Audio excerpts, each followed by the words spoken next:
بسم الله والحمد لله والصلاة والسلام على رسول الله وعلى آله وأصحابه ومن تبع هداه وما توفيقي إلا بالله عليه توكلت وإليه أنيب أما بعد. Donc cette petite vidéo euh, pour rendre hommage, on va dire, et pour parler de la mort de notre frère Abou Bakr.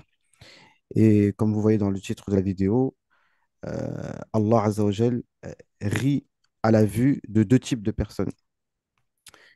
Le premier, c'est quelqu'un qui meurt martyr. Donc, il s'agit euh, de Hamza, l'oncle du prophète, alayhi salam.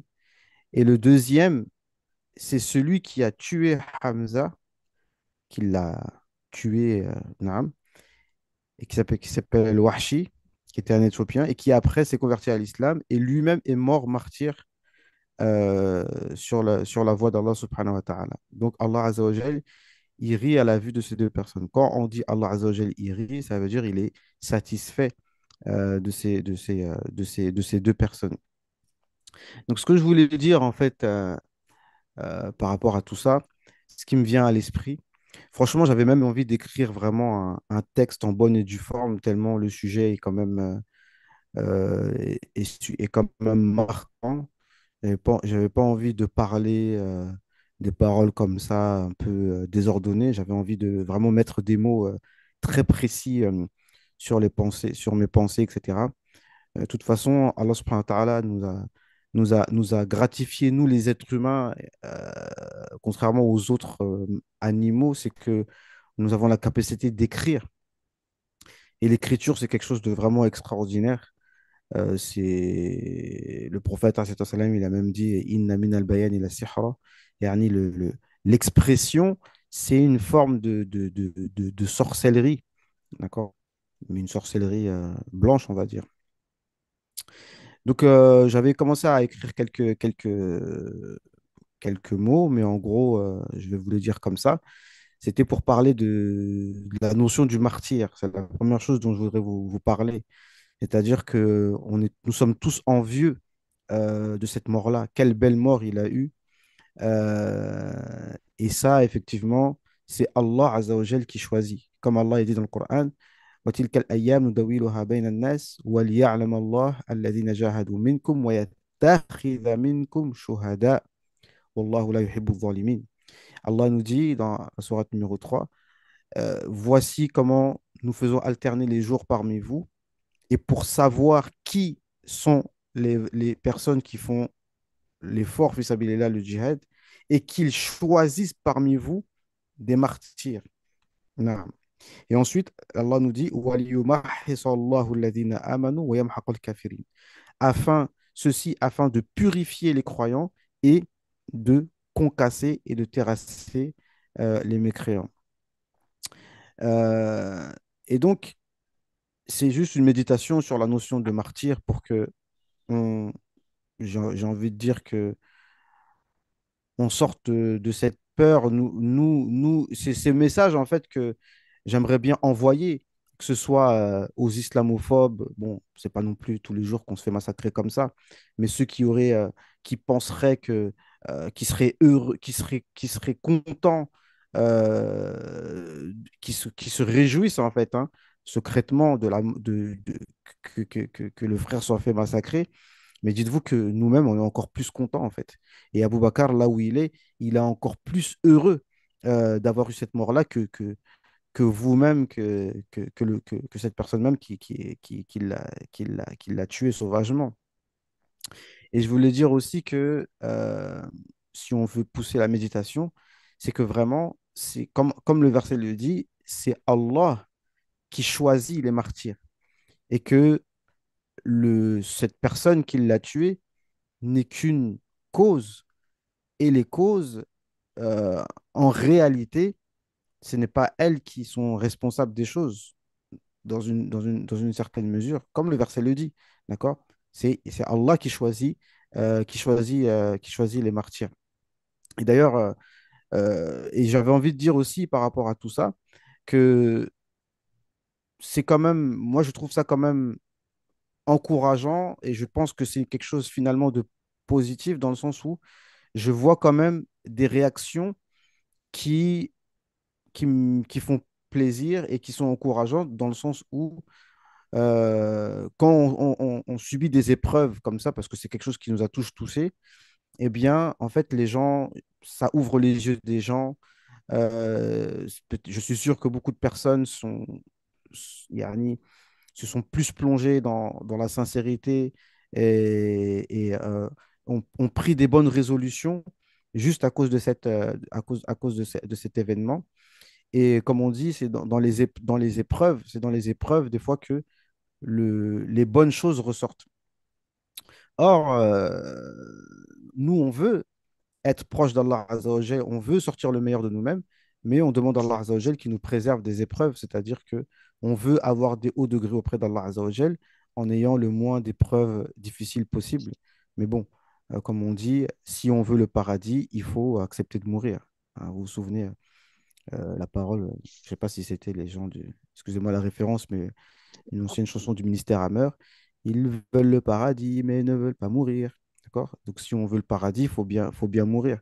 Et donc, le message que je voudrais passer aux musulmans, s'il leur parvient, c'est de ne pas vivre dans la peur. J'ai vu dans euh, une dame qui interpellait Mélenchon. Mélenchon, nous avons peur, les musulmans ont peur. Bon, c'est normal d'un côté, d'accord, on va pas se moquer, etc.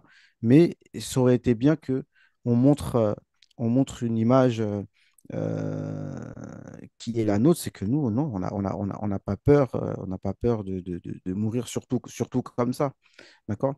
Et puis, franchement, je dois dire que le parallèle avec le frère Rachid Jay, franchement, il est clair, quoi, tu vois, parce que le frère Abu Hudhaifa, il a failli, il a failli, c'est la même chose qui s'est passé.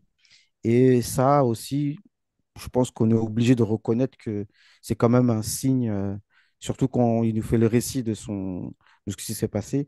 Juste avant, il avait rêvé de Sayyidina Ibrahim alayhi salam.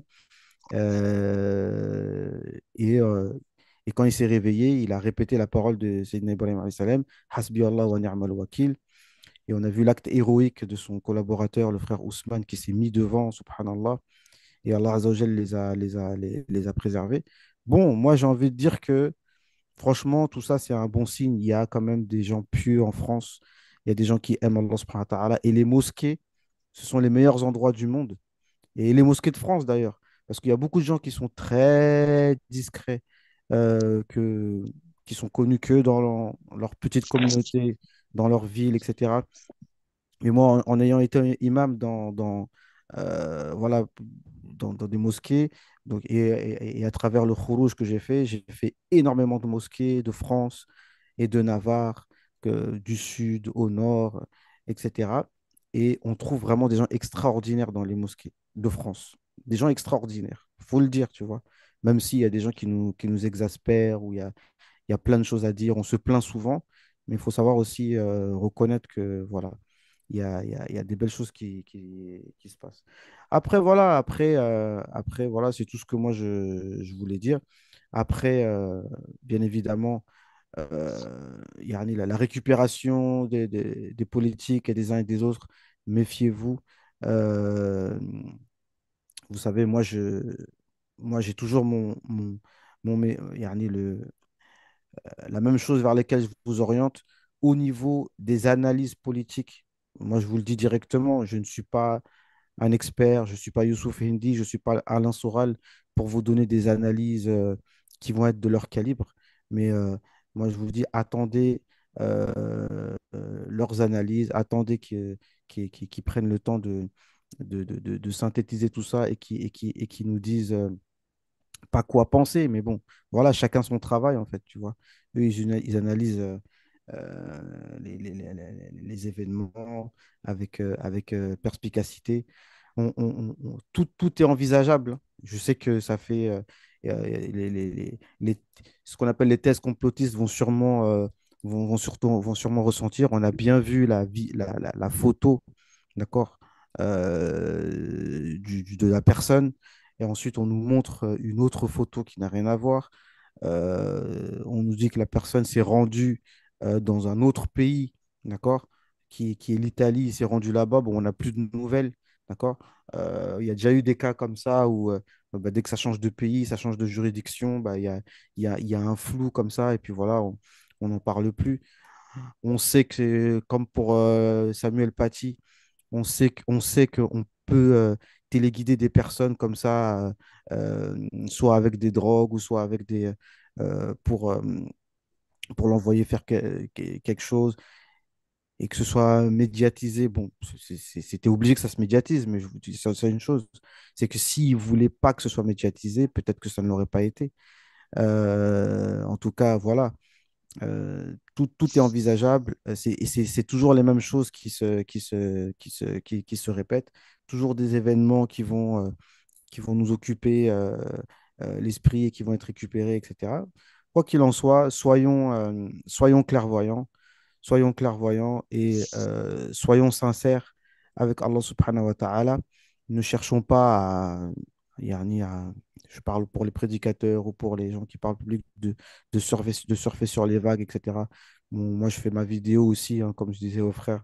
Tout le monde parle, donc moi aussi, je vais parler, il n'y a pas de raison. Donner aussi mon point de vue. En tout cas, quoi qu'il en soit, bah, dites-moi dans les commentaires ce que vous pensez de tout ça. Moi, je ne suis pas en France pour ressentir yani l'atmosphère. Mais ce que j'ai pu entendre ici et là, c'est que les gens ont très peur.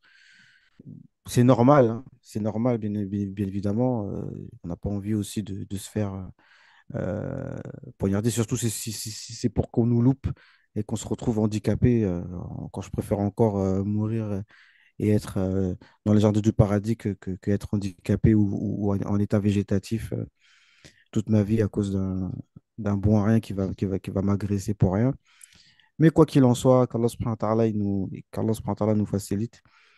Voilà.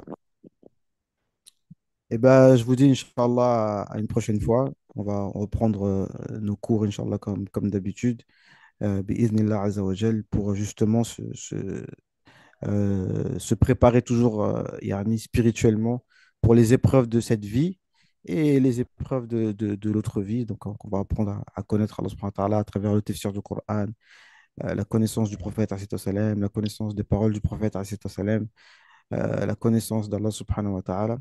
Qu'Allah subhanahu wa ta'ala nous facilite. Jazakumullahu khairan. سبحانك اللهم وبحمدك نشهد أن لا إله إلا أنت نستغفرك ونتوب إليك السلام عليكم ورحمة الله تعالى وبركاته